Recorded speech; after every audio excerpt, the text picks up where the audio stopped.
اب آپ تہجد کے لیے اٹھ رہے ہیں، رات میں اٹھنے میں ایک اٹھنا یہ بھی ہے کہ انسان تہجد کے لیے اٹھے، اور یہ بڑی افضل عبادت ہے۔ یہ نفل نمازوں میں سب سے افضل نماز ہے، یہ نفل عبادتوں میں سب سے افضل عبادت ہے تہجد، سب سے افضل۔ فرض کے بعد اگر کوئی عبادت سب سے افضل ہے نفل میں تو وہ تہجد کا اٹھنا اور مسلسل اٹھنا اور ہمیشہ پڑھنا۔ اور سلف صالحین کے نزدیک یہی اصول تھا کسی کے نیک اور متقی ہونے کا۔ یاد رکھیے، 5 وقتہ نماز ہی نہیں، آج تو 5 وقتہ نہیں ہمارے پاس، بھائی ایک بار نماز کو جاتا مغرب کی، بہت اچھا لڑکا ہے یار، ایک بار نماز کو جاتا۔ کوئی 2 بار جا رہا تو سبحان اللہ یار، 2 بار جاتا کیا بڑی بات ہے۔ کوئی 3 بار جا رہا تو الحمدللہ، اس سے بڑا کیا ہو سکتا ہے؟ بھائی تمہارا داماد 3 بار نماز کو جاتا، فرشتہ مل گیا تم کو تو ٹھیک ہے، بولتا ہاں بہت بڑا فرشتہ مل گیا، ہمارا تو ایک بھی نہیں جاتا، ٹھیک۔ اس کے بعد کوئی 4 نمازیں پڑھ لے تو پھر تو سبحان اللہ کو بات ہی نہیں، ظہر اثر مغرب عشاء، اس سے بڑا آدمی نہیں ہو سکتا۔ اور اگر کوئی فجر پڑھتا ہے تو اللہ کا ولی پیدا ہو گیا آپ کے پاس، اس سے بڑا تو ولی نہیں ہے ہم کوئی۔ فجر کہ تو 4000 کے محلے کی آبادی میں جہاں 4-5 مسجدیں، اس میں سے ایک اس میں 10-10 12-12 لوگ ہوتے ہیں، تو اس حساب سے ایک مسجد کے اندر مشکل سے 100 لوگ ہوتے ہیں۔ 4000 کی آبادی والا مسلم علاقہ، 2000 تو مرد ہوں گے اس کے اندر، لیکن 40 لوگ ہوتے ہیں مسجدوں میں، تو اس کے حساب سے تو بہت بڑا ولی ہے نا، وہ ولی پیدا ہو گیا آپ کو، ٹھیک۔ تو اگر فجر ہو رہی ہے تو پھر تو ولی پیدا ہو گیا۔ ہمارے پاس یہ اصول ہے، صحابہ کے پاس، سلف صالحین کے پاس یہ اصول نہیں تھا۔ وہ کسی کی فرائض نہیں، فرائض تو واجب ہے، ضروری ہے تجھ پر کرنا، وہ کیا کرتے تھے؟ نوافل لکھتے تھے، اور نوافل میں سب سے پہلے جو تہجد پڑھتا ان کے نزدیک وہ متقی تھا۔ اس کے تعلق سے ایک روایت آتی ہے، امام احمد بن حنبل رحمہ اللہ کے پاس امام شافعی رحمہ اللہ کا گزر ہوا۔ جب ان سے ملاقات ہوئی تو امام شافعی پہلے مرحلے میں تو ان کے استاد تھے، امام احمد جو تھے یہ جب سیکھ رہے تھے تو اس دور میں امام شافعی سے انہوں نے فن حدیث سیکھا، علم سیکھا حدیث کا۔ لیکن اس کے بعد جو دوسرا زمانہ آیا، مطلب جب امام شافعی چلے گئے ان کو سکھا کے، جب امام احمد بڑے ہو گئے کافی، تو اس کے بعد امام شافعی پھر ان کے پاس آیا اور کہا کہ اب میں تمہاری شاگردگی اختیار کرتا ہوں، اس لیے کہ امام احمد بن حنبل اصول حدیث میں بہت چوٹی اور مہارت تک پہنچ گئے تھے، تو جس کی بنیاد پر امام شافعی بعد میں آ کر ان سے پھر فن حدیث سیکھا۔ مطلب پہلے دور میں یہ ان کے استاد ہے اور دوسرے دور میں یہ ان کے استاد ہے۔ مطلب فرسٹ انسٹنس میں جس شاگرد نے اپنے استاد سے سیکھا، شاگرد اتنا آگے چلے گا علم میں کہ پھر استاد اگلی کلاس میں جو ایڈمیشن لیا تو پھر شاگرد سے سیکھنا پڑا اس کو۔ تو یہ بعد میں آ کر اپنے شاگرد سے استادی اور کہا کہ اب تم مجھ سے آگے جا چکے ہو فن حدیث میں، لہٰذا میں تم سے علم سیکھوں گا۔ اور چونکہ انہوں نے کافی محنت حدیث پر کی اور اپنا جو ہے مسند احمد جو تالیف جو لکھی، جو کہ حدیث کے مجموعے میں سب سے بڑا مجموعہ حدیث کا، جس میں منفرد 30,000 حدیثیں آپ نے جمع کی۔ یا آپ کتب تسع یا کتب ستہ وہ 6 کتابیں، یا کتب تسع وہ 9 کتابیں بھی جمع کر لے وہ ایک طرف، اور امام مسند احمد بن حنبل کا جو مسند احمد ایک طرف رکھ دیجئے، اس کا پلڑا بھاری ہے۔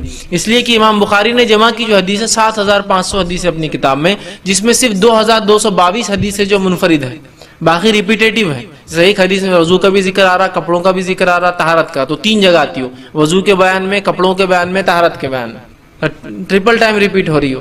لیکن امام احمد نے صرف منفرد جمع کی، اس لیے کہ ان کی مسند تھی، ٹھیک۔ مسند میں یہ ہوتا ہے کہ آدمی سند کے اعتبار سے جمع کرتا ہے، اس میں ٹاپک کے اعتبار سے حدیث جمع نہیں ہوتی، اور سند واحد منفرد ہوتی ہے اکثر۔ تو انہوں نے منفرد حدیثیں ایسے جمع کی، تو اس میں 2200 حدیثیں مشکل، 2200 سے 2500، مسلم کے اندر 2000 حدیثیں، ابو داؤد کے اندر 1000 کچھ حدیثیں، تو یہ پورا مجموعہ بھی ایک طرف جمع کر لے حدیث کا، اور صرف مسند احمد ایک طرف رکھ دے تو 30,000 منفرد حدیثیں، اس میں 30,000 منفرد حدیثیں، اور کم و بیش تقریباً حدیثیں صحیح اور حسن کے درجے تک جاتی ہے، اتنی اچھی روایت۔ تو امام شافعی ان کے پاس آئے، استاد شاگرد نے اپنے استاد کو ویلکم کیا، ٹھیک ہے، کھلایا پلایا خوب اچھے سے۔ رات میں اپنے بیٹی سے کہا کہ رات میں پانی گرم رکھنا، استاد جو ہے رات میں جب تو اٹھیں گے تو ہو سکتا تہجد کے لیے پانی ٹھنڈا ہو تو اس سے مسئلہ ہو، تو کہا کہ پانی کو جو ہے گرم کر کے رکھنا۔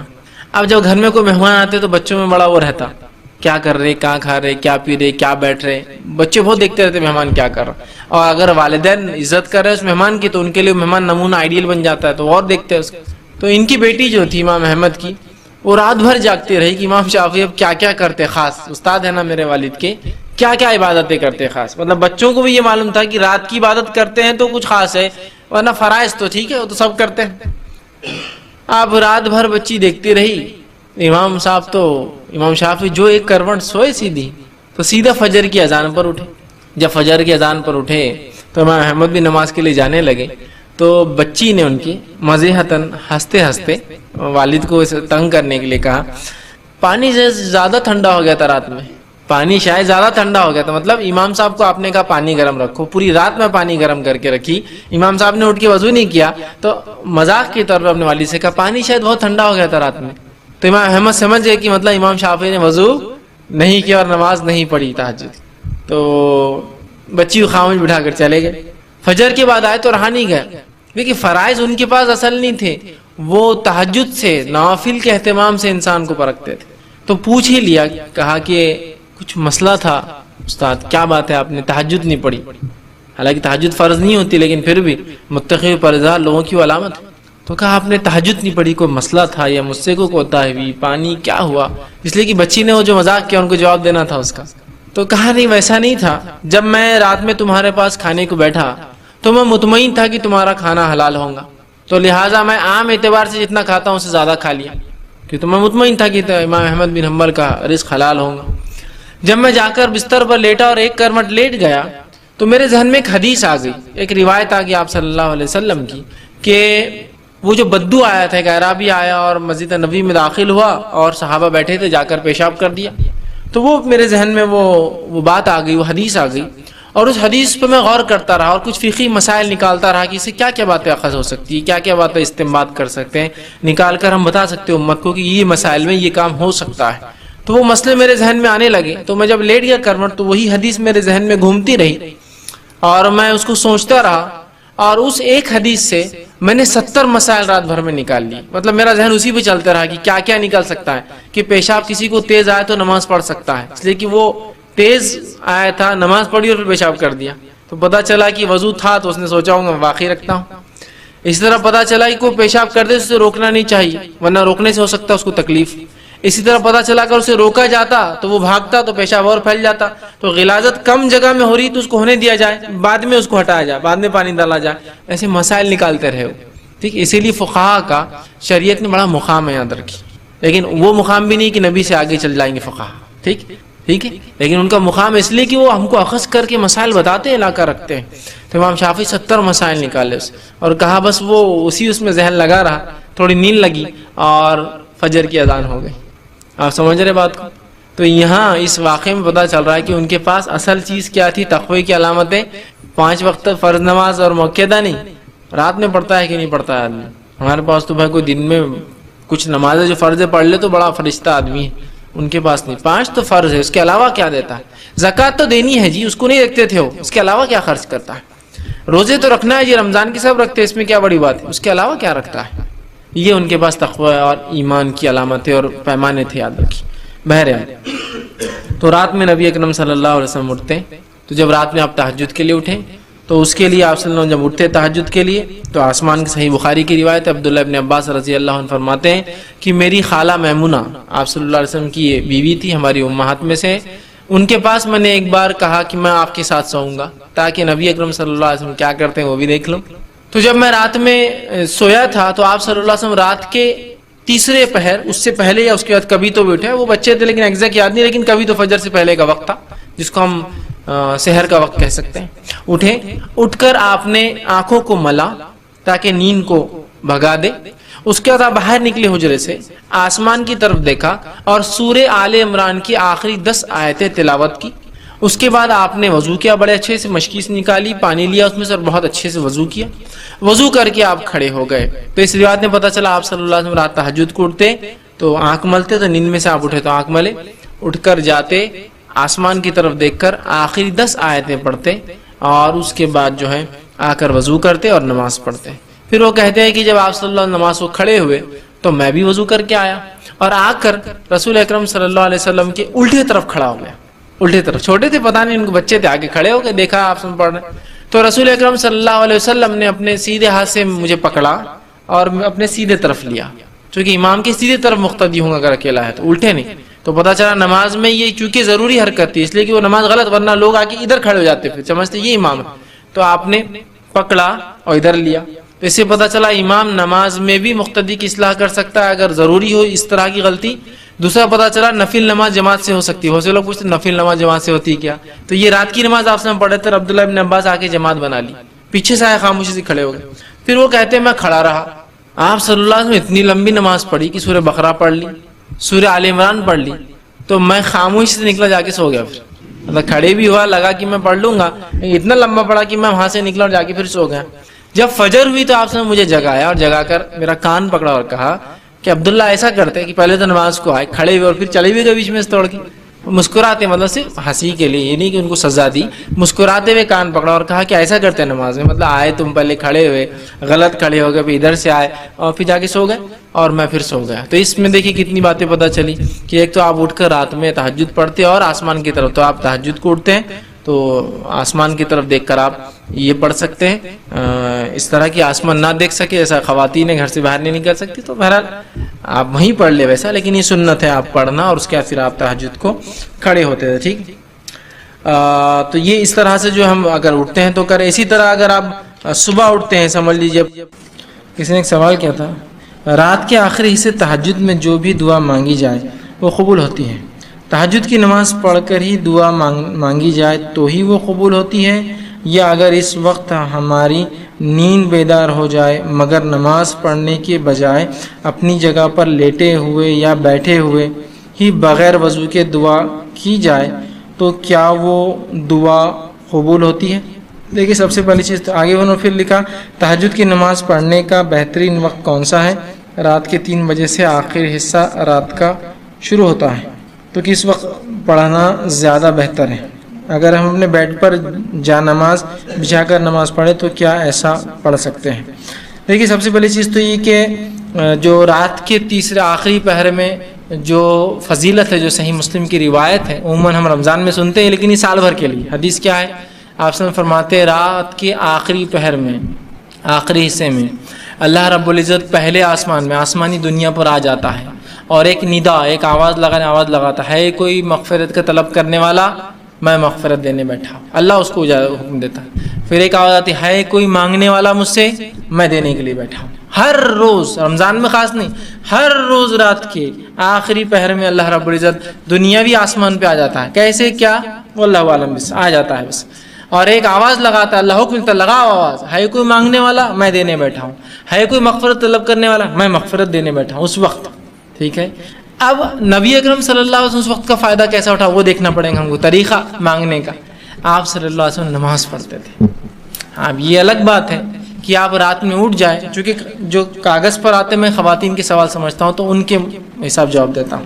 اگر آپ رات میں اٹھ جائیں اور آپ کی حالت ایسی نہ ہو کہ آپ نماز پڑھ سکتی ہو فرض, یا کوئی بھی نماز پڑھنے کی حالت نہ ہو, تب میں کہہ سکتا ہوں پھر آپ دعا کر لیں, اس رات کے وہ حصے کا فائدہ اٹھا لیں دعا کی شکل میں. لیکن اگر آپ عام حالت میں جب آپ پاک ہوتے ہیں تو پھر تو آپ کو نماز پڑھنا, اس لیے کہ آپ صلی اللہ علیہ وسلم دعا کی اور نماز پڑھ کر کی, تو ہم نماز پڑھیں گے. اس لیے کہ عبادت کے بعد اگر نماز یا کوئی کام کیا دعا کرے تو یہ بہت اچھا موقع ہوتا ہے, اور ایک وہ وسیلہ بن جاتا ہے وہ عبادت آپ کی دعا کے لیے. یاد رکھیے, تو آپ تہجد پڑھیے, اس لیے کہ اٹھ کر نماز پڑھنے میں جو مشقت ہے اس مشقت کا بدلہ بھی اللہ دیتا ہے. اٹھ کر نماز پڑھیے, اس نماز کے پڑھنے کے بعد آپ دعا کیجیے, یہ زیادہ بہتر اور افضل, اور یہی طریقہ نبی اکرم صلی اللہ علیہ وسلم ملتا ہے. سوائے اس کے کہ آپ ایسی حالت میں نہ ہو نماز پڑھنے کی, تو آپ رات میں اٹھ جائیں, نیند میں ہو تو دعا کر لیں, اس لیے کہ آخری پہر ہے. لیکن اصل طریقہ تو یہی کہ تہجد پڑھیں. کون سا وقت بہتر ہے؟ تہجد کا سب سے افضل وقت آخری حصہ ہے رات کا, شروع ہوتا ہے عشاء کی بعد سے, آخری جو پہر آخری حصہ ہوتا ہے وہ. تو رات میں بہرحال یہ مختلف علاقوں میں مختلف راتیں کا ڈیوریشن ہوتا ہے, تو وقت بدل جائیں گا. جیسے ہمارے پاس اورنگ آباد کے اندر فجر کا وقت جو ہے تقریباً 4:15 یا 20 سے شروع ہوتا ہے. بمبئی میں 4:40 سے ہو رہا ہوں ان دنوں میں, یا 4:20 یا 4:25 سے شروع ہوتا ہے. تو اس کے اعتبار سے 4:25 سے پہلے آپ کو تہجد پڑھنا پڑ جاتا ہے. بہت سے لوگ سمجھتے ہیں جب تک فجر کی اذان نہیں ہوتی تب تک وقت رہتا تہجد کا اور سحر کا. ہمارے پاس فجر کی اذان, فجر کے وقت سے آدھا گھنٹہ پون گھنٹہ کہ وطر کے تعلق سے وطر کب پڑھے, وطر کتنی رکعت پڑھے, وطر کا طریقہ کیا ہے, قنوت نازلہ کب پڑھنی چاہیے, قنوت کا طریقہ کیا ہے, کیا قنوت کے بغیر نماز ہوتی یا نہیں ہوتی, وطر کو سونا کیا ضروری ہے یا بغیر سوئے کے وطر ہو جاتی. مطلب تہجد کی بات چونکہ وطر پڑھتے ہیں, تہجد کے تعلق سے بہت سارے سوالات تھے کہ تہجد کے لیے سونا کیا ضروری اور فرض ہے, اور بہرحال کیا جس میں بہت زیادہ لوگوں کے سوالات تھے. تو انشاءاللہ عزیز ان سوالات کو ہم نے سب کو جمع کیا, اور آج انشاءاللہ عزیز ہم آپ کے سامنے جو ہے میں آپ کے سامنے وطر کے تعلق سے اور تہجد کے تعلق سے کچھ باتیں رکھوں گا۔ ہم پہلے وطر دیکھیں گے پھر تہجد۔ اس کی وجہ یہ ہے، حالانکہ وطر کوئی ضروری نہیں کہ عشاء کی بات پڑھی جائے، یہ کبھی بھی پڑھی جا سکتی عشاء سے لے کر فجر تک، لیکن عموماً ہم دیکھتے ہیں ہمارے علاقوں میں، ہندوستان، پاکستان، بنگلہ دیش میں لوگ وطر عشاء کے بعد پڑھتے ہیں۔ تو میں پہلے وطر کی مسائل رکھ دیتا ہوں چونکہ اس کو عموماً لوگ پڑھتے ہیں، اور اس کے بعد انشاءاللہ کچھ باتیں تہجد کے تعلق سے آپ کے سامنے رکھ دوں گا تاکہ وہ باتیں بھی ہمارے سامنے انشاءاللہ عزیز آ جائیں۔ ٹھیک، تو آئیے ہم سب سے پہلے وطر کی نماز کی فضیلت دیکھتے ہیں کہ وطر کی نماز کی کیا فضیلت ہے۔ وطر ویسے کہتے ہیں آڈ کو، مطلب کسی چیز کو جو ایون ہو، جس کو کہ جفت ہو، اس کو طاق کر دینا، مطلب ایون کو آڈ کر دینا۔ جیسے کہ ہم نماز پڑھ رہے ہیں رات میں، اور نماز ہم پڑھتے ہیں 2 4 اس طرح سے ہوتی ہے، 2 2 2 2 جب ملتی جائیں گی تو اس کے بعد وہ ایون نمبر ہو جاتا ہے، ٹھیک ہے، جفت ہوتا ہے۔ تو اس کو طاق کرنے کے لیے، آڈ کرنے کے لیے جو ایک رکعت پڑھی جاتی ہے اس کو وطر کہا جاتا ہے، یاد رکھیے، ٹھیک ہے۔ تو بہرحال وطر جو ہے ایک مستقل عبادت ہے اور ایک مستقل نماز ہے۔ بہت سارے لوگوں کو یہ غلط فہمی ہوتی ہے کہ وطر جو ہے عشاء کا ایک حصہ ہے، اس لیے میں بات رکھ رہا ہوں۔ تو وطر کوئی عشاء کا حصہ نہیں ہے، وطر ایک مستقل نماز ہے، ایک مستقل عبادت ہے جو نبی اکرم صلی اللہ علیہ وسلم کیا کرتے تھے، اور آپ پر یہ عبادت فرض بھی تھی، یاد رکھیے، امت پر فرض نہیں۔ تو آپ یہ عبادت تو کرتے تھے اور مستقل کرتے تھے، شہر میں ہو، سفر میں ہو، اور ہمیشہ جو ہے آپ اس نماز کو پڑھا کرتے تھے۔ تو وطر ایک مستقل عبادت ہے، اور اس عبادت کو ہمیں چاہیے کہ ہم جو ہے کوشش کریں کہ ہم کریں، اور یہ عشاء کا حصہ نہیں ہے، یاد رکھیے۔ عشاء کے ساتھ بھی پڑھی جا سکتی ہے لیکن پارٹ آف عشاء نہیں۔ جیسا بہت سارے لوگ اگر کوئی وطر پڑھ کے نہیں گیا تو بولتا ارے عشاء پڑھے اور وطر نہیں پڑھے آپ نے تو عشاء بھی قبول نہیں ہوتی، اس لیے کہہ رہا ہوں وطر ایک مستقل الگ عبادت ہے، عشاء کی نماز ایک الگ عبادت ہے، یاد رکھیے۔ لیکن عموماً ہمارے پاس وطر کے بعد، معاف کرنا، عشاء کے فوراً بعد وطر پڑھ لیتے ہیں، ملاتے ہیں، تو ایسا لگتا ہے جیسا کہ یہ اس کا حصہ، جبکہ وہ اس کا حصہ نہیں، یاد رکھیے۔ نبی اکرم صلی اللہ علیہ وسلم نے ارشاد فرمایا، اور یہ جو ہے جامع ترمذی اور جو ہے سنن دارمی کی روایت، آپ نے فرمایا اور کہا اللہ تعالیٰ نے ایک نماز کے ذریعے تمہاری مدد فرمائی ہے، اور وہ نماز وطر ہے، اسے عشاء اور طلوع فجر کے مابین بیچ میں پڑھا کرو۔ اللہ تعالیٰ نے ایک نماز کے ذریعے تمہاری مدد فرمائی ہے تو تم اس نماز کو عشاء کے بعد سے لے کر فجر کے پہلے تک پڑھا کرو۔ تو اس حدیث سے یہ بات واضح ہوگی عشاء کا، وطر کا وقت کیا ہے؟ عشاء کے بعد سے لے کر فجر کے پہلے تک، یہ کس کا وقت ہے؟ وطر کی نماز پڑھنے کا وقت ہے، اور وطر کی نماز کے ذریعے اللہ رب العزت نے مسلمانوں کی کیا کی؟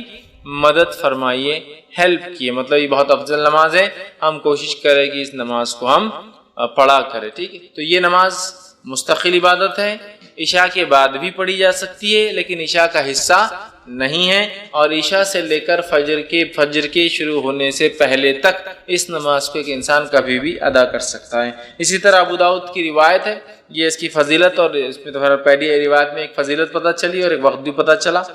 دوسری ایک روایت جو ابو داؤد کی، ترمذی کی اور نسائی میں بھی یہ روایت آتی ہے، اس حدیث کے الفاظ اس طرح سے نماز وطر تمہارے جو ہے حضرت علی رضی اللہ عنہ فرماتے ہیں، اور ان کا قول اور بعد میں حدیث بھی اس کے اندر ہے، وہ فرماتے اور کہتے ہیں نماز وطر تمہاری فرض نمازوں کی طرح حتمی تو نہیں، وطر کی نماز تم لوگوں کے لیے فرض تو نہیں جیسا کہ فرض نمازیں ہیں۔ پھر وہ کہتے ہیں لیکن اللہ کے رسول صلی اللہ علیہ وسلم نے اپنایا، مطلب اس کو عمل کیا، اس کو پڑھا اور فرمایا اللہ وطر طاق ہے، اللہ وطر ہے، طاق ہے، آڈ ہے، اور آڈ کو پسند کرتا ہے، واللہ وطر ویحب الوطر، اللہ آڈ ہے اور آڈ کو پسند کرتا ہے۔ اللہ آڈ مطلب اللہ ایک ہے اور آڈ ڈیجٹس کو پسند کرتا ہے، اس لیے نبی اکرم صلی اللہ علیہ وسلم کا عمل اگر آپ دیکھیں تو آپ اکثر عمل کو آڈ کرتے تھے، 1 3 5، یہاں تک کہ آپ کھانے میں ویسے ہی کرتے تھے، کھجور کھاتے تو 1 کھاتے، 1 سے زائد ہوتی تو 3 کھاتے، 3 سے زائد کھاتے تو 5 کھاتے۔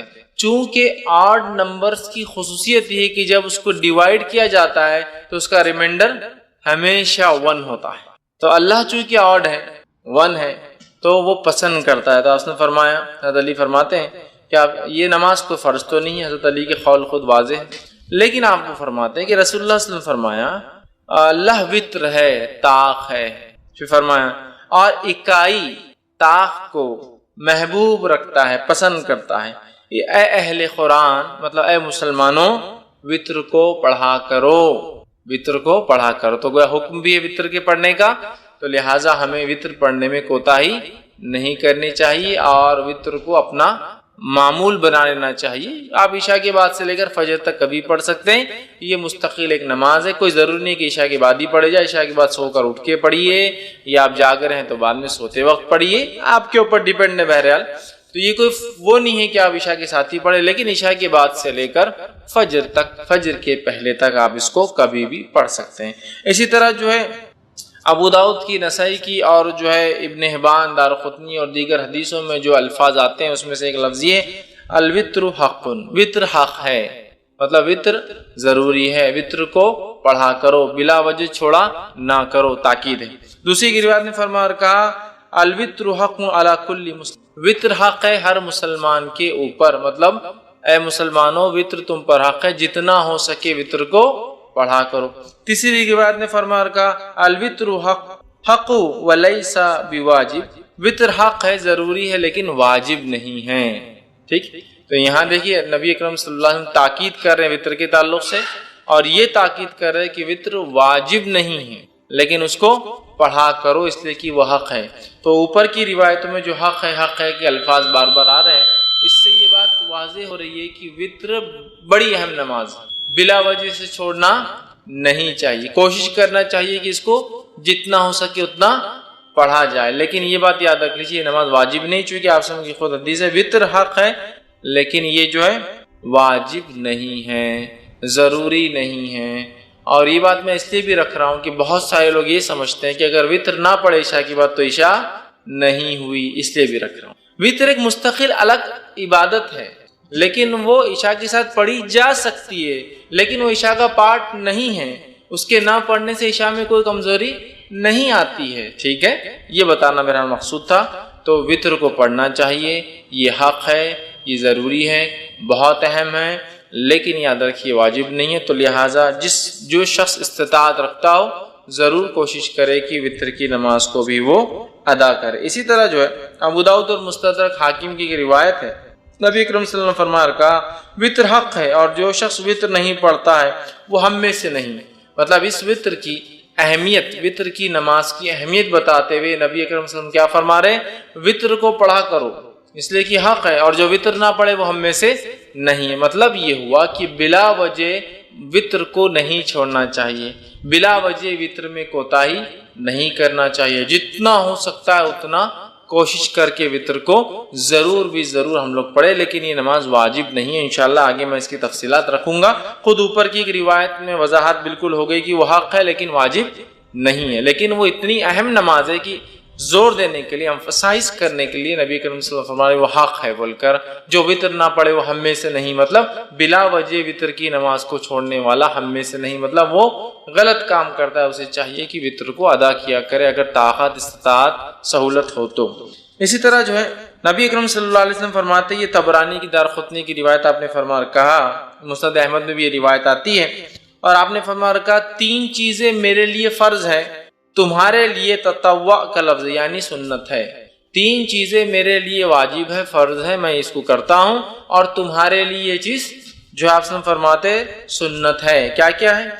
قربانی، آپ نے فرمایا قربانی نبی کی فرض تھی، ہمارے لیے سنت ہے۔ دوسرا فرمایا نماز وتر، نماز وتر نبی کریم صلی اللہ علیہ وسلم کے لیے فرض تھی، ہمارے لیے سنت ہے۔ اور تیسرا فرمایا فجر کے پہلے کی 2 رکعتیں، فجر کی 2 رکعت نماز، یہ دوسروں پر آپ نے فرمایا سنت ہے، مطلب تطوع ہے، لیکن میرے لیے یہ چیزوں کو اللہ نے واجب کر دیا، فرض کر دیا۔ تو اس سے بھی وتر کی اہمیت پتہ چلتی ہے کہ کتنی اہم ہے۔ اسی طرح جو ہے نبی اکرم صلی اللہ علیہ وسلم کا جو معمول تھا وہ یہ تھا، آپ وتر کی نماز کو کبھی نہیں چھوڑتے تھے، آپ کو یہاں تک کہ سفر میں بھی وتر کی نماز پڑھتے ہوئے دیکھا گیا۔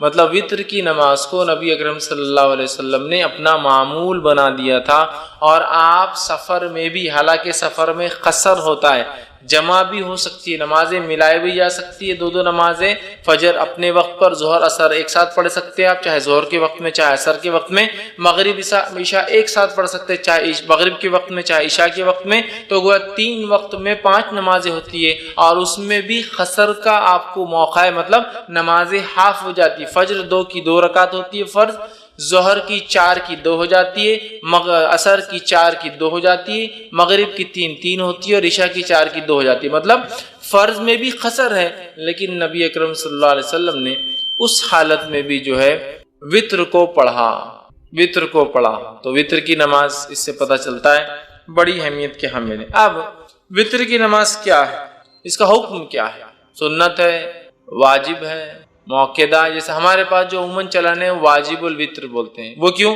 وہ جو حدیث میں نے اس سے پہلے آپ کے سامنے رکھی کہ جو وطر نہ پڑے وہ ہم میں سے نہیں ہے، تو اس سے پتہ چلا رہا ہے یہ تو بہت اہم ہے، ورنہ مسلمان نہیں ہے وہ شخص، لیکن علماء لکھتے ہیں یہ وضاحت کے لیے ہے، اہمیت بتانے کے لیے ہے، لیکن یہ اسلام سے خارج نہیں ہوتا کوئی وطر کی وجہ سے، ٹھیک ہے؟ تو یہ واجب نہیں، بلکہ اس کے تعلق سے صحیح قول یہ کہ وطر کا پڑھنا سنت موقدہ ہے، واجب نہیں، یاد رکھیں، اس لیے کہ ہمارے پاس اور خاص طور سے حنفی مسلک میں فرض الگ چیز ہے، واجب الگ چیز ہے، جبکہ ہمارے نزدیک یہ ہے کہ فرض اور واجب ایک ہی چیز ہے، یاد رکھیں، فرض اور واجب کی اہمیت ایک جیسی ہو، تو بہرحال وہ کہتے واجب ہے، ٹھیک ہے، ہم کہتے واجب نہیں، سنت موقدہ ہے، سنت موقدہ، اور یہی قول جمہور علماء کا، یاد رکھیے، اور نبی اکرم صلی اللہ علیہ وسلم کی ایک حدیث میں نے آپ کے سامنے پہلے رکھ بھی دی تھی۔ اسی طرح ایک اور روایت ہے جو میں نے پہلے آپ کے سامنے رکھی تھی، جس میں آپ نے فرمایا اور کہا کہ یہ جو ہے آپ فرماتے نہیں سوائے اس کے تطوع یعنی سنت نفل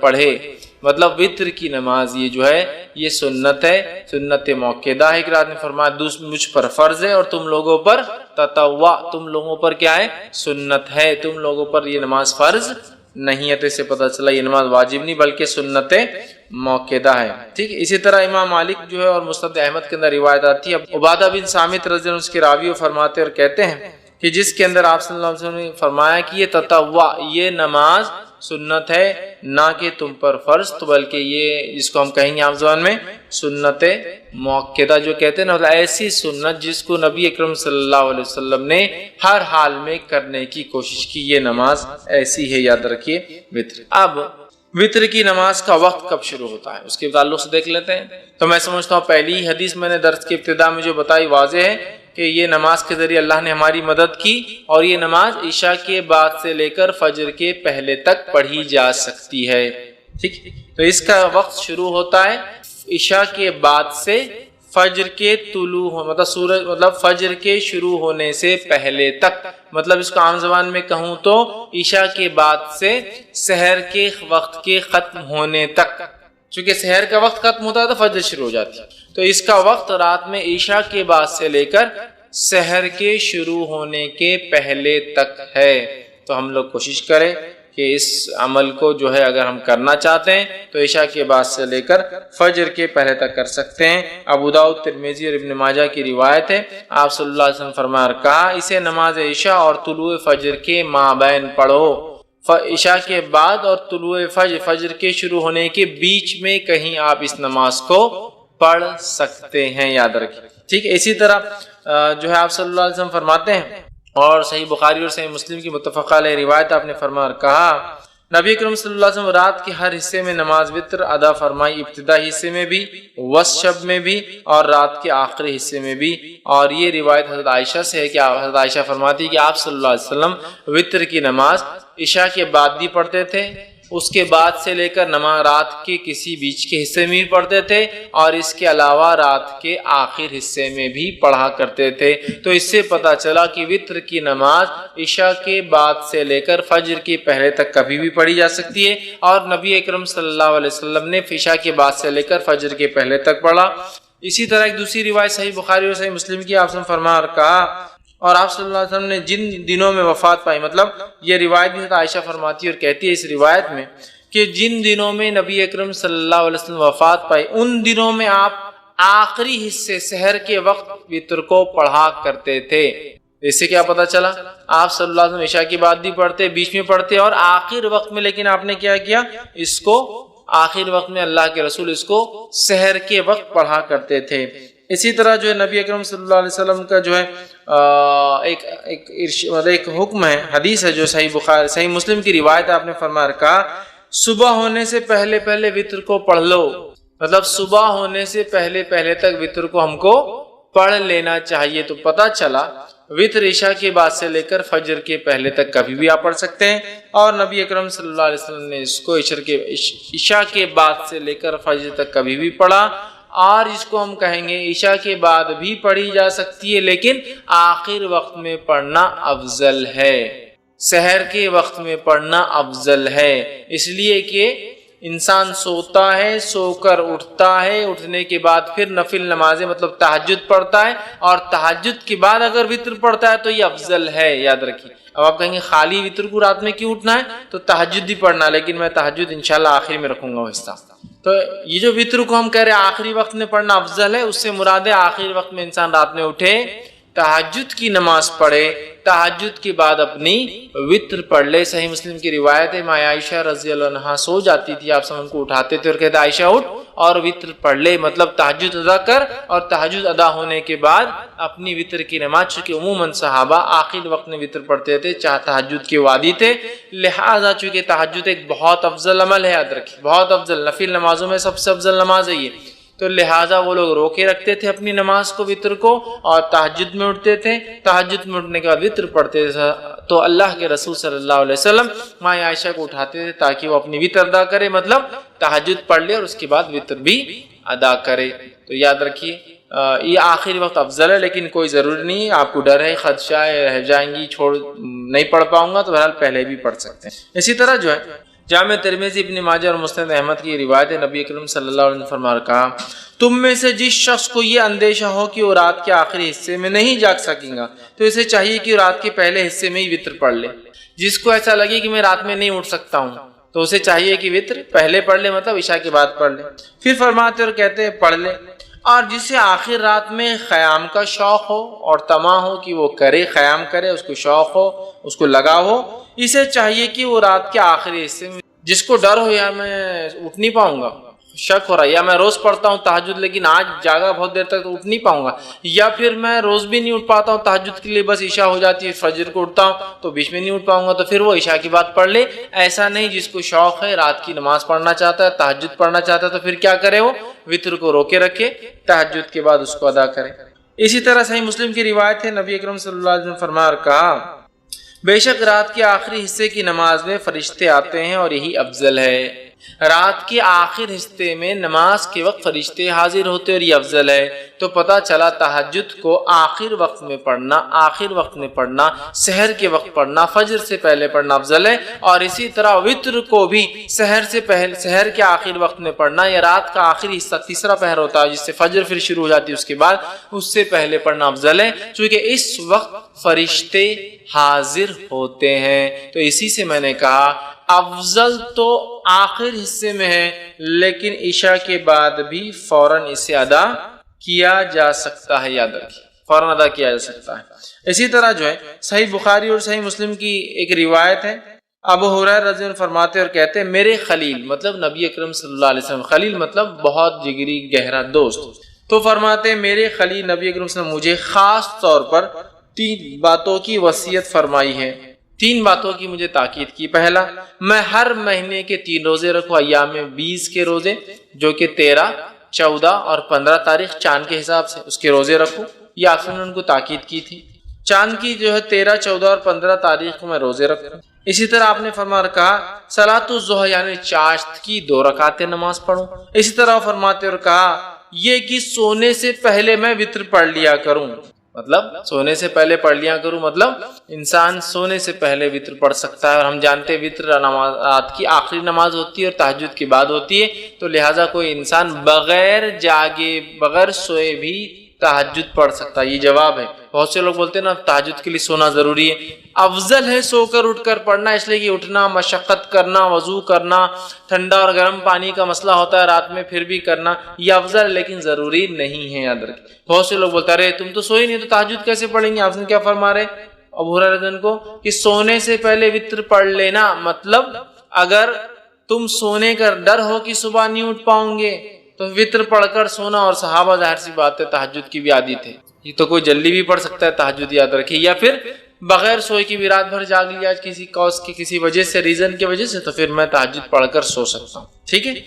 اب ایک انسان نے تہجد کی نیت، مطلب مثال کے طور پر آج اس نے ارادہ کیا کہ میں سو جاتا ہوں، اس لیے کہ تہجد کا ارادہ نہیں۔ اب اگر رات کے آخری حصے میں نیند جاگ گئی، سمجھ لیجئے رمضان کے مہینے میں عموماً ہم لوگ وطر کا بھی اہتمام تہجد کا بھی کرتے ہیں۔ اب یہ سوچا کہ رات میں تو وطر پڑھ لی اور سو گیا، اب تہجد میں اٹھا تو وطر تو آخری نماز ہونا چاہیے رات کی، وطر نماز آخری ہونا چاہیے رات کی، تو اب میں کیا کروں؟ کیا میں ڈبل وطر پڑھوں رات میں اٹھ کے؟ مطلب میں نے وطر پڑھا اور سو گیا۔ بہت سے لوگ سوال کرتے ہیں ہم وطر پڑھ کے سو جاتے ہیں، پھر کیا کریں؟ تو وطر پڑھ کر اگر آپ سو گئے ہیں اور رات میں نیند ہوشیار ہو جائے اور تہجد پڑھنا چاہے تو آپ صرف تہجد پڑھیں گے، وطر کو آپ ڈبل نہیں پڑھیں گے، اس لیے کہ ایک رات میں دو وطر نہیں ہو سکتی ہے۔ اس تعلق سے آپ سن کی حدیث ہے، ابو داؤد، جامع ترمذی اور نسائی کی جو ہے سنن نسائی کی روایت ہے، آپ نے فرمایا کہا ایک رات میں دو وطر نہیں ہوتی۔ دوسری کی روایت نے فرمایا جو کہ بخاری کی حدیث، فرمایا رات کی اپنی آخری نماز وطر کو بناؤ، وطر کو رات کی آخری نماز بناؤ، مطلب وطر تہجد کے بعد پڑھی جانا چاہیے۔ لیکن اگر کوئی شخص اس ڈر سے وطر پڑھ کر سو جائے کہ میں صبح شاید نہیں اٹھ پاؤں گا اور سو جائے اور پھر نیند ہوشیار ہو جائے تہجد کے وقت، تو اسے وطر کو نہیں پڑھنا ہے، صرف تہجد پڑھنا ہے۔ لیکن کوئی انسان اس کو روز کا معمول نہ بنا دے کہ روز تہجد پڑھتا ہے لیکن وطر پڑھ کے سو جاتا ہے پھر تہجد کرتا ہے، روز کا معمول نہیں۔ اگر میں روز اٹھ کر تہجد پڑھنے کا عادی ہوں تو پھر میں وطر کو اپنی آخری نماز بناؤں گا۔ ایک غلط فہمی جو ہوتی ہے ہندوستان پاکستان میں یہ بھی ہے کہ اس کو عشاء کا حصہ سمجھتے ہیں، تو عشاء کے بعد پڑھ کے سو جاتے ہیں، پھر تہجد میں اٹھتے ہیں، تہجد پڑھ کے پھر اس میں ایک وطر پڑھتے ہیں، کیونکہ حدیث میں نا 11 رکعتیں پڑھتے تھے، تو پھر کیا کرتے؟ پھر سے ایک وطر پڑھتے۔ تو ایک رات میں دو وطر نہیں ہوتی، وطر کو آخری نماز بنانا ہے۔ تو جس کو ڈر ہے کہ صبح نہیں اٹھ پائیں گا اور وہ پڑھ کر سو جائے، اٹھ جائے کبھی کبھار، تو وہ تہجد پڑھ لے سکتا ہے۔ لیکن روز جو تہجد پڑھتا ہے وہ شخص جو اپنے وطر کو روکے رکھیں گا، پھر رات میں اٹھیں گا، تہجد ادا کریں گا، تہجد کی ادا کرنے کے بعد پھر وہ اپنی وطر کی نماز کو ادا کریں گا۔ اس بات کو ہم یاد رکھیں، چونکہ اسے آخری نماز بنانا چاہیے۔ اور اگر کوئی سو جائے پڑھ کر اٹھ جائے تو پھر وطر دہرانے کی ضرورت نہیں ہے، صرف وہ تہجد کی نماز پڑھ لے۔ ایک غلط فہمی یہ بھی ہوتی ہے کہ اب وطر پڑھ کے سو گئے، نیند ہوشیار ہوئی، تہجد نہیں پڑھ سکتے، بولے وطر آخری تھی نا، اب اکاؤنٹ کلوز ہو گیا تو تہجد بھی نہیں پڑھتے۔ ویسا نہیں ہے، کبھی کبھار آپ اٹھ جاتے ہیں، موقع ہے تو پڑھ لیجئے، وطر کو آپ کو پھر دہرانے کی لیکن ضرورت نہیں، یاد رکھیے۔ اب اسی طرح میں روز اٹھتا ہوں رات میں تہجد پڑھتا ہوں، یا آج میں نے نیت کی کہ میں تہجد میں اٹھ کے وطر پڑھوں گا، تو میں نے وطر کو اٹھا کے بازو رکھ دیا آج رات، اب میں سو گیا، اب جب اٹھا تو فجر کی اذان ہو گئی، مطلب فجر ہو گئی، اب کیا کروں؟ تو کیا میری وطر کی قضا ہوگی؟ چلو تہجد تو چلے گی، چھوڑو، چونکہ تہجد کا مسئلہ نہیں، لیکن وطر تو بڑی اہم نماز تھی۔ تو یاد رکھیے وطر کی نماز ایک ایسی نماز ہے جس کی قضا نبی اکرم صلی اللہ علیہ وسلم ثابت ہے، چونکہ آپ اتنا پڑھتے تھے، کثرت سے پڑھتے تھے، ہمیشہ پڑھتے تھے، سفر میں پڑھتے تھے، گھر پر پڑھتے تھے، کہ آپ نے اس کی قضا بھی کی۔ اور اس تعلق سے ایک روایت ہے جو ابو داؤد، مسند احمد اور جو مستدرک حاکم کی حدیث، آپ نے فرمایا جو شخص وطر سے سویا رہ جائے، مطلب ارادہ تھا اٹھ کے پڑھوں گا لیکن سو گیا، روز پڑھتا تھا سو گیا، یا آج نیت کر کے وطر نہیں پڑھی کہ تہجد پڑھوں گا اور میں سو گیا، تو آپ فرماتے ہیں جو شخص وطر سے سویا رہا، سو جائے یا بھول جائے، اب یاد ہی نہیں رہی آج وطر پڑھا نہیں پڑھا، مطلب جاگتا تو رہا لیکن بھول گیا، بھول جائے تو وہ انہیں صبح کے وقت یا پھر جب یاد آ جائے پڑھ لے، تو پھر وہ شخص اسے صبح کے وقت اور جب یاد آ جائے، حالانکہ وطر کب پڑھنا ہے؟ صبح سے پہلے، فجر سے صبح چالو ہو جاتی ہے، فجر سے پہلے پڑھنا ہے، لیکن جو شخص سویا رہا یا بھول گیا وہ کیا کرے؟ وطر کو صبح پڑھ لے یا جب یاد آ جائے جب پڑھ لے۔ اس سے پتہ چلا وطر کی نماز کی قضا ہو سکتی ہے، لیکن روز کا معمول نہیں ہو سکتا ہے۔ جیسے روز فجر چھوٹتی تو اسی قضا کرتے، وطر روز چھوڑ کے نہیں ہو سکتا ہے، لیکن اگر چھوٹ جائے آدھی آدمی کی آج ارادہ کر کے سویا تھا کہ تہجد پڑھوں گا، وطر چھوڑ دیا تھا، تو پھر صبح نیند ہوشیار ہونے کے بعد وطر پڑھ لے، چاہے فجر میں اٹھے وقت ہو تو پڑھ لے، پھر فجر کی نماز پڑھے، یا فجر کا وقت ہے تو پھر فجر پڑھ لے، اور اس کے بعد سورج نکلنے کا اگر نکلنا شروع ہوگا تو انتظار کرے، اور نکلنے کے بعد صبح میں پڑھ لے۔ تو اس سے پتہ چلا وطر کی نماز کو قضا بھی کیا جا سکتا ہے، لیکن معمول نہ ہو، بلکہ جو ہمیشہ پڑھتا اور چھوٹ جائے تو، ورنہ آپ جو ہمیشہ ہی کریں گے اس کی قضا ویسا نہیں، یہ فرائض میں سے نہیں یاد رکھ، ٹھیک ہے۔ لیکن میں نے آج نیت کیا کہ وطر پڑھوں گا، مطلب تہجد پڑھوں گا، وطر پڑھوں گا، یا میں روز تہجد پڑھتا ہوں اور وطر پڑھتا ہوں اور آج بھول گیا، تو اس کی قضا ہو سکتی ہے، یاد رکھیں، ٹھیک ہے۔ اب آئیے وطر کی رکعتیں کتنی ہیں، وطر کی نماز کتنی رکعتیں ہوں؟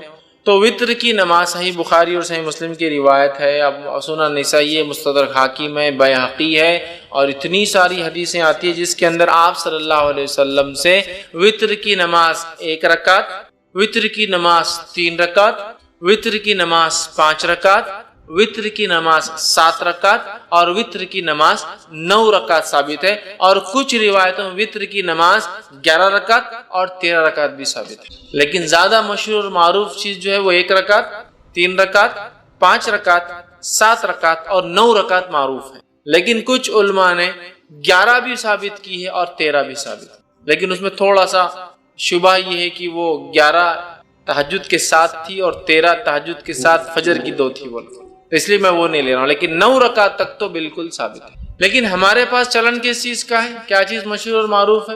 ہم لوگوں کے پاس جو ہے 3 رکعت مشہور اور معروف، کوئی ایک پڑھ لے تو بھی وہ خارج ہو جاتا ہے، مطلب دھکے دھکے پر لوگ اسلام سے خارج ہو جاتے ہیں، مسلک سے خارج ہو جاتے ہیں، بے دین ہو جاتے ہیں۔ 1 رکعت بھی ثابت ہے، لیکن 3 معروف، لیکن 3 ضروری نہیں، یاد رکھیے، 1 بھی، 3 بھی، 5 بھی، 7 بھی اور 9 رکعتوں تک پڑھ سکتے ہیں۔ اب آئیے ایک کے بعد ایک ہم دیکھتے ہیں یہ نماز، اس کی دلیل اور اس کے بعد اس کا طریقہ، یہ 1 کیسی پڑھیں گے، 3 کیسی پڑھیں گی، 5 کیسی پڑھیں گے، 7 کیسی پڑھیں گے اور 9 رکعت کیسے پڑھیں گے، ٹھیک ہے۔ جو آدمی کی جیسی سہولت، صحت، حالات کے اعتبار سے 1 پڑھے، 3 پڑھے، 5 پڑھے، 7 پڑھے، 9 پڑھے، ٹھیک ہے۔ یہ تہجد کی رکعتوں کے علاوہ ہے۔ تہجد کی رکعتیں کتنی؟ انشاءاللہ تہجد پورا الگ سے ایک چیپٹر ہے، وہ لوں گا جب بتاؤں گا۔ اب آئیے 1 رکعت کے تعلق صحیح بخاری اور صحیح مسلم کی روایت ہے، نبی اکرم صلی اللہ علیہ وسلم رات کی نماز جو ہے 2 رکعتیں کرتے تھے، اور جب جو ہے آپ نے فرمایا تمہیں صبح ہونے کا اندیشہ ہو تو اسے 1 رکعت کر لو، مطلب آپ صلی اللہ علیہ وسلم فرمایا، کہا جب آپ سے پوچھا گیا تو آپ نے فرمایا رات کی نماز 2 رکعتیں کر کے ہیں، مطلب 2 کر کے پڑھنا چاہیے۔ پھر آپ نے فرمایا جب تمہیں صبح ہونے کا ڈر ہو تو کیا کرو، پھر 1 رکعت ادا کر لو۔ تو اس سے پتہ چلا 1 رکعت بھی وطر پڑھی جا سکتی ہے۔ اسی طرح ابو داؤد، سنن نسائی اور سنن ابن ماجہ کی روایت ہے، آپ صلی اللہ علیہ وسلم نے وطر ہر مسلمان کا حق کہا، مطلب ثابت ہے، کرنا چاہیے۔ جو شخص 5 رکعتیں پڑھنا چاہے وہ 5 پڑھ لے، جو شخص 3 پڑھنا چاہے پسند کرے 3 پڑھ لے، اور پھر جو صرف 1 ہی وطر پڑھنا چاہے تو وہ 1 ہی پڑھے۔ اس حدیث میں کتنے لفظ آگے؟ 5 پڑھنا چاہے 5 پڑھے، 3 پڑھنا چاہے 3 پڑھے، 1 ہی پڑھنا چاہے تو 1 ہی پڑھے۔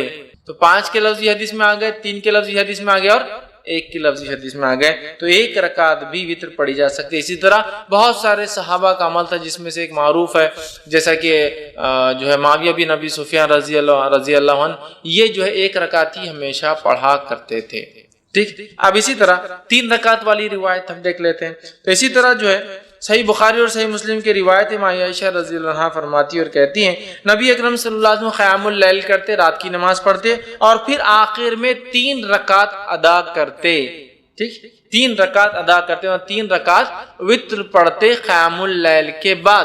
تو اس روایت میں آ گئے 3 کے الفاظ، تو 3 پڑھی جا سکتے۔ اسی طرح صحیح مسلم کی، جامع ترمذی کی اور سنن نسائی کی روایت آپ نے فرمایا، حضرت عائشہ فرماتی آپ قیام اللیل کرتے، پھر آپ نے 3 وطر پڑھتے تھے، مطلب آپ پہلے قیام اللیل کرتے، اس کے بعد 3 وطر پڑھتے تھے، تو یہاں 3 کے لفظ آ گئے۔ اسی طرح نبی اکرم صلی اللہ علیہ وسلم 5 رکعت بھی ثابت ہے، جو میں نے آپ کے سامنے رکھی، جیسا کہ صحیح بخاری کی روایت ہے اور صحیح مسلم میں بھی روایت متفق علیہ۔ حضرت عائشہ رضی اللہ عنہا فرماتی آپ نے فرمایا کہا کہ نبی اکرم صلی اللہ علیہ وسلم رات کو 13 رکعتیں پڑھا کرتے تھے، اور ان میں سے 5 وطر ہوتے اور آپ صلی اللہ علیہ وسلم ان 5 وطر کے مابین بیٹھتے تھے، بیٹھتے نہ تھے بلکہ صرف آخر میں تشہد کرتے تھے، ٹھیک۔ تو اس سے پتہ چلا کہ جب کوئی انسان وطر پڑھے اور ایک رکعت پڑھتا ہے تو ظاہر سے ایک رکعت کے بعد وہ قاعدہ کرے گا. 3 رکعت پڑھتا ہے تو تیسری رکعت میں قاعدہ کریں گے. صرف وتر میں صرف تیسری رکعت میں قاعدہ کریں گے. اور اس حدیث میں آ رہا ہے 5 پڑھتے اور صرف 5ویں رکعت میں قاعدہ کرتے. ایک پڑھے تو ایک میں قاعدہ ہوگا, 3 پڑھے تو آخری رکعت میں تیسری میں قاعدہ, اور 5 پڑھے تو کب کرنا قاعدہ آپ کو؟ 4 رکعت آپ کنٹینیوس پڑھیں گے بغیر قاعدے کے. 2 ہو گئی کھڑے ہو جائیں گے, تیسری ہو گئی, چوتھی ہو گئی کھڑے ہو جائیں گے, 5ویں کے بعد آپ قاعدہ کر کے سلام کریں گے. تو 5 رکعت میں صرف آخری میں قاعدہ کرتے ہیں. تو اس حدیث کے اندر الفاظ کیا کہ آپ 5 پڑھتے اور 5 میں مابین بیٹھتے نہیں, مطلب سلام نہیں پھیرتے, بلکہ مطلب قاعدہ بھی نہیں کرتے, سلام بھی نہیں پڑھتے, سیدھا کھڑے ہو جاتے اور 5ویں میں تشہد کے لیے آخر میں بیٹھتے. اسی طرح 7 رکعت والی روایت آئیے دیکھتے ہیں. سنن نسائی کی, ابن ماجہ, مسند احمد کی روایت ہے. عائشہ رضی اللہ عنہا فرماتی اور کہتی ہے نبی اکرم صلی اللہ علیہ وسلم کبھی 7 اور کبھی 5 وتر پڑھتے تھے اور ان سب کے درمیان میں سلام و کلام سے فصل نہیں کرتے تھے. مطلب پوری رکعتیں 5 یا 7 ایک ساتھ پڑھتے تھے اور بیچ میں سلام بھی نہیں کرتے اور بات بھی نہیں کرتے. فصل مطلب گیپ نہیں دیتے تھے, کنٹینیوسلی پڑھتے تھے. تو 7 رکعتیں پڑھنا ہے تو 7 رکعتوں میں کیا کرنا پڑے گا آپ کو؟ سلام کب کرنا پڑے گا؟ 7th رکعت میں, تیسری میں آخری تیسری رکعت میں, 5ویں میں آخری 5ویں رکعت میں, 7ویں میں آخری 7ویں رکعت میں آپ قاعدہ کریں گے. اب آئیے 9 رکعت والی روایت دیکھ لیتے ہیں. تو صحیح مسلم کی روایت ہے, ابو داؤد کی, سنن نسائی کی, مسند احمد کی روایت ہے. نبی اکرم صلی اللہ علیہ وسلم کے تعلق سے ماں عائشہ رضی اللہ عنہا فرماتی اور کہتی ہیں آپ صلی اللہ علیہ وسلم نے 9 رکعتیں پڑھی. اس طرح پڑھتے کہ ان کے مابین صرف 8ویں رکعت میں تشہد کے لیے بیٹھتے. تو پتہ چلا 9 رکعت پڑھنے کا طریقہ تھوڑا سا الگ ہے باقی سے. 3 رکعت میں تیسری رکعت میں قاعدہ, 5 رکعت میں 5ویں رکعت میں قاعدہ, 7 رکعت میں 7ویں رکعت میں قاعدہ, 9 رکعت میں 8ویں رکعت میں قاعدہ, پھر کھڑے ہو کے 1 رکعت اور پھر 9ویں رکعت میں قاعدہ. 9 رکعت والی وتر اگر آپ پڑھتے ہیں تو 8 کنٹینیو پڑھیں گے, 8ویں رکعت میں قاعدہ کریں گے, پھر کھڑے ہوں گے, سلام نہیں پھیریں گے, پھر 9ویں رکعت پڑھ کے 9ویں رکعت میں قاعدہ. مطلب 9 رکعت میں 2 قاعدے ہیں. 7 رکعت میں 1 قاعدہ, 5 رکعت میں 1 قاعدہ, 3 رکعت میں 1 قاعدہ, 1 رکعت میں تو 1 ہی قاعدہ ہوں گے ظاہر سی بات ہے. لیکن 9 رکعت والی نماز میں 8ویں میں قاعدہ اور 9ویں میں 1 قاعدہ. تو آپ یہ نماز کو 9 رکعت تک پڑھ سکتے تھے. میں اس کے آگے اور بھی روایتیں نہیں رکھوں گا آپ کے سامنے 11 اور 13 کی, تھوڑا سا اس میں کنفیوز بھی ہوتا ہے, لیکن 9 رکعت تک بالکل علماء کے بغیر کسی اختلاف کے اتنی باتیں ثابت ہے. یاد رکھیں, لیکن اس سے زائد بھی کو پڑھتا ہے تو اس کو برا نہیں کہیں گے, چونکہ اس میں اختلاف ہے اور بہت سارے آثار ملتے ہیں کہ ایسا صحابہ نے کیا. ٹھیک ہے, تو 9 رکعت کا طریقہ میں نے آپ کو 9 رکعت تک ہم نے دیکھ لیا. اب وتر کی جو ہے ادائیگی کا طریقہ کیا ہوگا, اس کو کیسے ادا کیا جائے گا. ٹھیک, تو وتر کو ادا کرنے کا طریقہ یہ ہے کہ آپ رات میں اٹھیں گے اور تہجد پڑھیں گے, چونکہ یہ نماز وتر کی بات ہو رہی ہے, رات کی نماز کی بات ہو رہی ہے. ٹھیک, اور وتر کی نماز جو ہے قیام اللیل کی بعد آپ سے پڑھتے ہیں, تہجد کی بات پر. تو آپ رات میں اٹھیں, اٹھنے کے بعد 2, 4, 6 یا 8 رکعتیں آپ نماز پڑھیں گے, 2 کر کے 2 یا 4 یا 6 یا 8 رکعت نماز پڑھیں گے.